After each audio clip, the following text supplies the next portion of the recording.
Hind public news देश और दुनिया की सही, सटीक और अहम खबरों के लिए देखते रहिए हिंद पब्लिक न्यूज। हम दिखाते हैं हमेशा सच।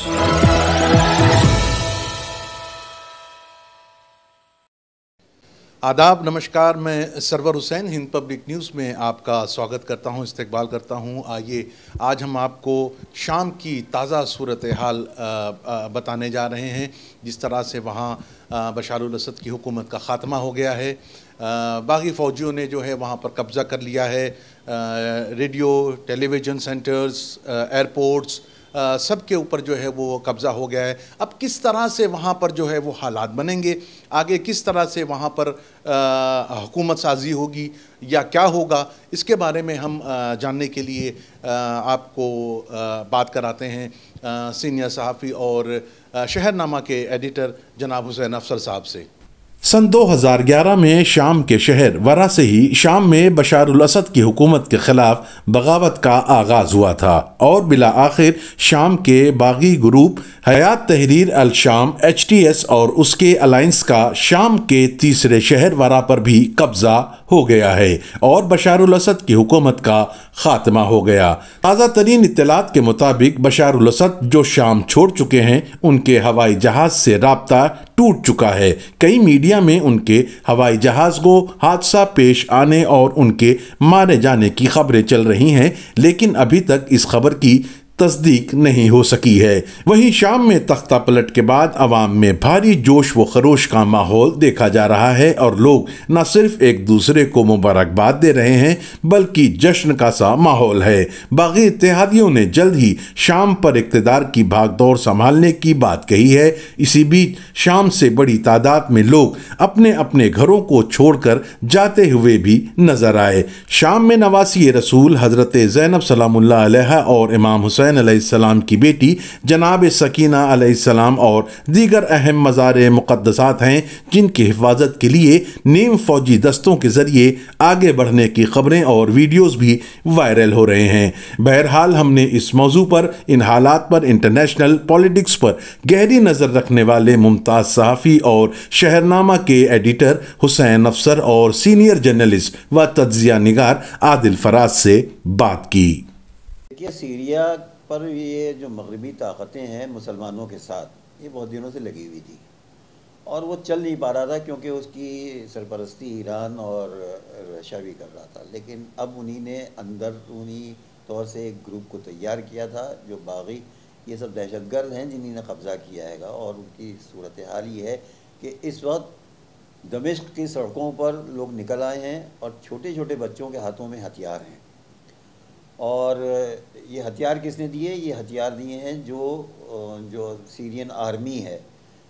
पूरा जो ये सब हरकत हुई है सीरियन आर्मी की बगावत और उसमें ये जो बागी हैं वो दोनों ने मिलकर की हैगी। और जो एक्स PM हैं जलाली, उनका भी कहीं पता नहीं है। उनको एक क्लिप आया है जिसमें वो मिलिट्री वाले उनको ले जा रहे हैं। कहाँ ले जा रहे हैं? या खाना कैद कर दिया या कुछ आएगा, क्योंकि उनको भी वो रखेंगे नहीं, या ज़िंदा नहीं रखेंगे या वो उनको जो भी करें कैद कर लें। तो सूरत हाल तो बहुत ख़राब हो गई है कि और पूरी तरह से इसमें तुर्की और इसराइल मिला हुआ है। और सन 74 के बाद पहली बार इसराइली टैंक्स जो थे उन्हीं ने क्रॉस किया सीरिया को। तुर्की पूरी तरह से मिल चुका है। तुर्की बहुत मुसलमान ममालिक और मुसलमानों में, उम्मत मुस्लिमा में यह है कि तुर्की बहुत हुआ है, कुछ नहीं। तुर्की सबसे ज़्यादा मुनाफिक है, सबसे ज़्यादा बदमाश हुक्मरान है। और उसने ये जो फ़िलिस्तीन के मज़लूमीन हैं उसमें भी उसका नेगेटिव ही रोल हैगा। वो हर तरह से मुसलमानों की तहरीकों को नुकसान पहुँचाने वाला मुल्क हैगा। जब बशारुल असद की हुकूमत थी तो जनाब ज़ैनब के रोज़े के ऊपर मुसीबत आई थी, हालांकि उसको मुँह तोड़ जवाब दे दिया गया था। इस वक्त दमिश्क में ये हाल है कि जो सिफारत खाना था ईरानी, उसमें जो आयतुल्लाह ख़ामेनी और ख़ुमैनी के बड़े बड़े फ्लैक्स बोर्ड्स लगे थे उनको नोचा जा रहा है, उनके ऊपर जूते चप्पलें उछाली जा रही हैंगी। तो ये तो हाल है इन बागियों का, गद्दारों का। और पूरी तरह से इस ईरानी एम्बेसी में घुस गए हैं। वो सामान की लूट है, लोग डिब्बे, टेलीविज़न और वो सब लिए हुए। पूरा मुल्क बिलखुसूस दारुल हुकूमत दमिश्क इस वक्त अफरा तफरी का आलम है। और कोई लॉ एंड ऑर्डर नहीं हैगा। बच्चों के हाथ में राइफलें हैं, जो और शहरी हैंगे वो कोई कानून नहीं है, हर तरह की चीज़ें जो हैं वो लोगों के बागियों के हाथ में आ गई हैंगी।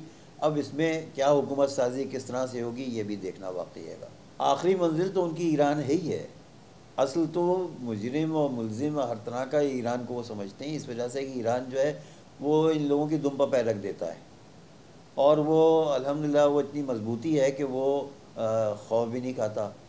लेकिन ये सब मिलके घर के भेदी जो हैं आस्तीन के सांप, ये सब ईरान को कमज़ोर करने पर आमादा हैं और आखिरी वही है। और इनकी ये भी समझ में नहीं आता कि हम तो यही देख रहे हैं कि उनका आखिरी निशाना जो है वो मक्का मदीना है।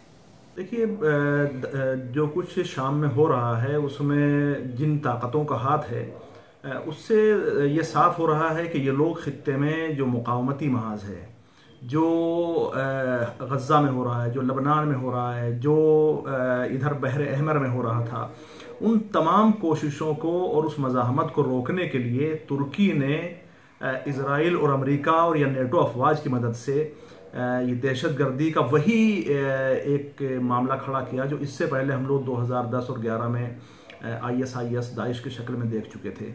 और इसका बुनियादी मकसद ये था कि शाम में अपने असर व रसूख को बढ़ाया जाए।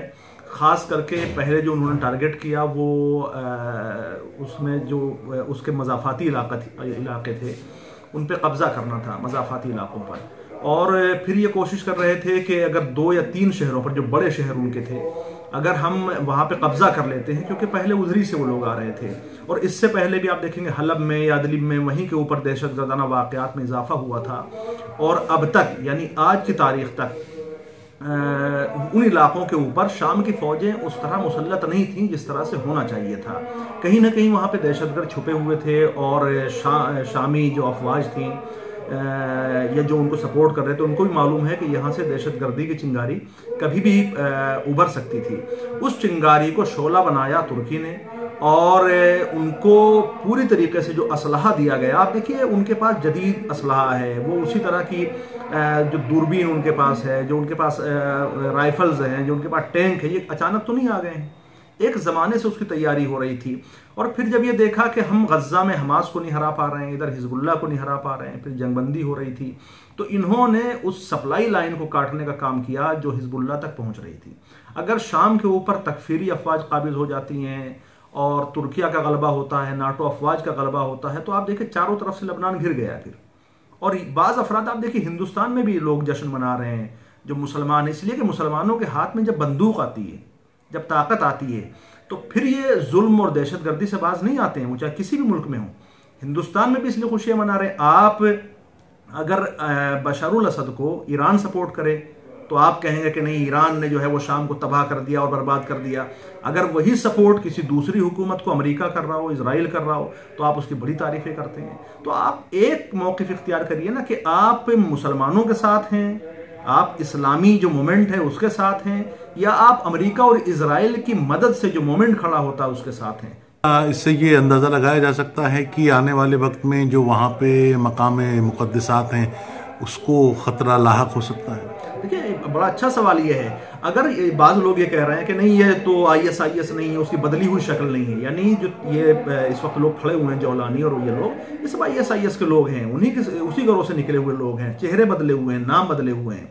अब ये बताइए कि अगर उनका मकसद शाम में हुकूमत का तख्ता पलटना है, आप कह रहे हैं बागी हैं, या मसलन जैसे अभी बांग्लादेश में देखिए आप, हुकूमत बदली कि नहीं बदली, उन्होंने अवाम को नहीं मारा, वहाँ के ऊपर जो है हुकूमत बदलना था, उनका टकराव फौज से हुआ, हुकूमत के लोगों से हुआ, आखिर हुकूमत बदल गई और आप देख रहे हैं सूरत हाल आपके सामने है।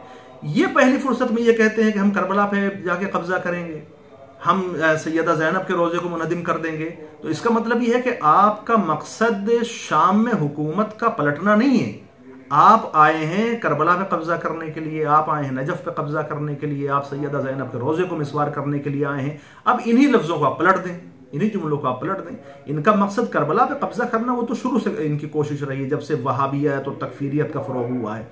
इनका मकसद है ख़ित्ते में इस्लामी जो मुक़ावमत है, जो सैयद हसन नसरुल्लाह की मरहून मिन्नत है, जो इस्माइल हनिया की मरहून मिन्नत है, या जिसके पीछे ईरान है, जिसके पीछे वो ताकतें खड़ी हुई हैं जिन्होंने कुर्बानियाँ दी हैं मुसलमानों को सुरखरू करने के लिए, इस्लाम की बका के लिए उन ताकतों को कमज़ोर करना है। वो चाहे करबला की शक्ल में कह लीजिए या हिजबुल्लाह और गज़ा में जो हमास है उसके मुकाबले में ये लोग आए उसको कमज़ोर करने के लिए। Sarwar Hussain, Hind public news, Lucknow.